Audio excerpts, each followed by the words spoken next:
In today's video, we're going to be talking about how your hip turn in the backswing can help you create a longer and a more powerful backswing. Stay tuned to find out more.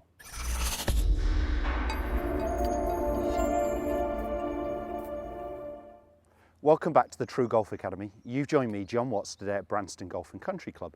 Today's video is all going to be about the hips in the backswing. So I'm going to try and dispel a couple of myths about this trail leg. I get a lot of people trying to keep this trail knee flexed too long, and it limits their hip rotation, limits their shoulder turn, and effectively limits their speed and their power. Now, if you are a very supple golfer and you can create a big torso movement here, a big shoulder turn on the backswing with limited hip turn, maintaining some flex, then fantastic. But most of us are going to need to allow our trail hip to turn a little bit more behind us, and as that happens, that trail knee is going to start to lose some flex. And it's not that we can't generate power from there. You look at some real long hitters in the past and present, and you'll see a lot of them in the backswing with their trail leg straight or straightening.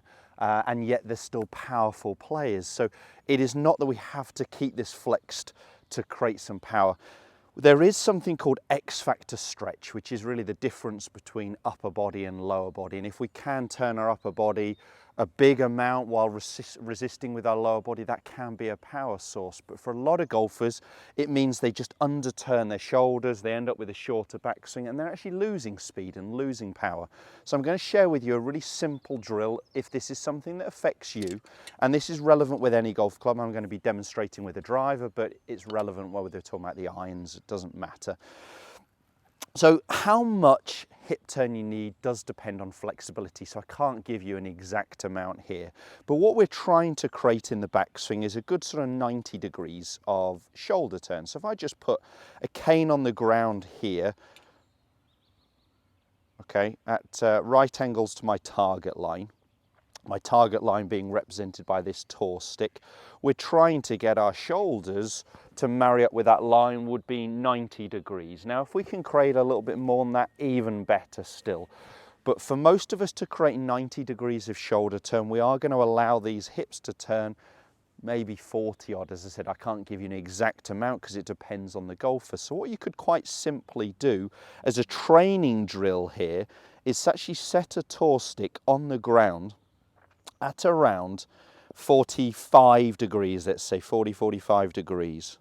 And then what we're going to do is put another torque stick through our belt loops.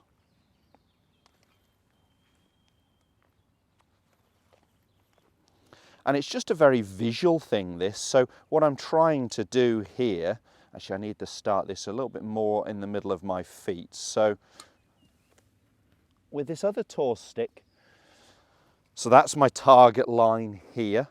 Okay, so right angles to it would be here. So I'm setting this torque stick set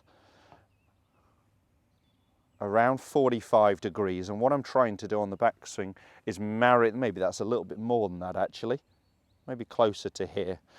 Marry this torque stick up with this torque stick, just as a very visual thing here. So I'm trying to make a backswing where I'm trying to create a good full 90 degrees of shoulder turn. Maybe just see with the torque stick through, when you create a full shoulder turn, how much your hips have to turn.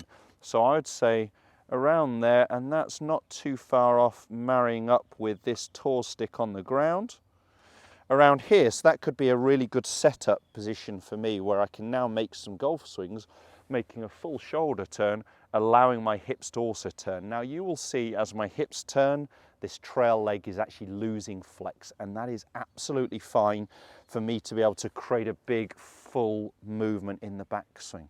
There might be some people watching more supple than me, it wouldn't take a lot, and you could potentially reduce how much those hips are turning, and you of course just change the angle of the torque stick. So we can change this depending on what we need. If you're someone where you're really struggling on flexibility, maybe having had new hips or knees, and you're really struggling with that movement, you may need to allow the hips to turn even more to make a bigger shoulder turn and a bigger golf swing. And remember, that's going to help you generate more speed, more timing to get that club back to the golf ball. So don't be afraid of allowing your hips to turn, allowing that trail leg to straighten, to be able to create some speed and some power. So if I set up to one here, and this tour stick may be a little bit too much in my way,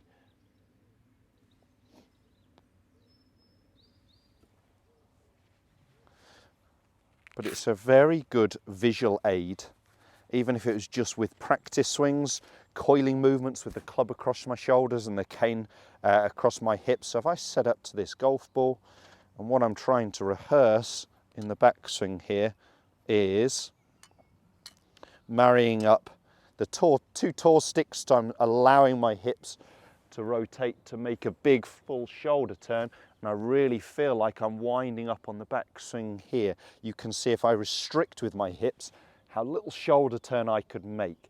So I've got to allow my hips to turn to allow my shoulders to turn. Now, a number of faults I see if you get someone who isn't flexible enough and still tries to keep this trail knee bent on the backswing, we tend to see a lateral slide away from the target. So we tend to see the hips moving laterally this way rather than rotating. And when that happens, we could shift off the ball with everything, head and body, or because our hips are going backwards, our head could go forwards and we could end up with this more reverse pivot position, almost like this C shape here creating in my back, in my spine.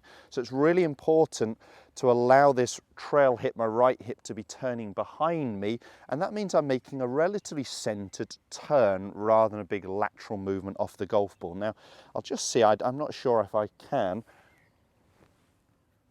I think I can make a golf swing with this cane in my hips, across my hips. So let me go ahead and do one. I'll just do a nice smooth swing, maybe not at full pace to start with.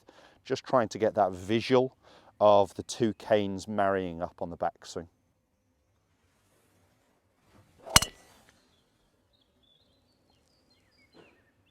And once you've done enough of those drills, get rid of the cane and you'll get that sensation of allowing those hips to rotate more, and it's a great movement. We definitely want hip rotation. We definitely want the trail hip moving behind us. That will lose a bit of flex in there. How much, again, depends on flexibility. I can't give you that figure.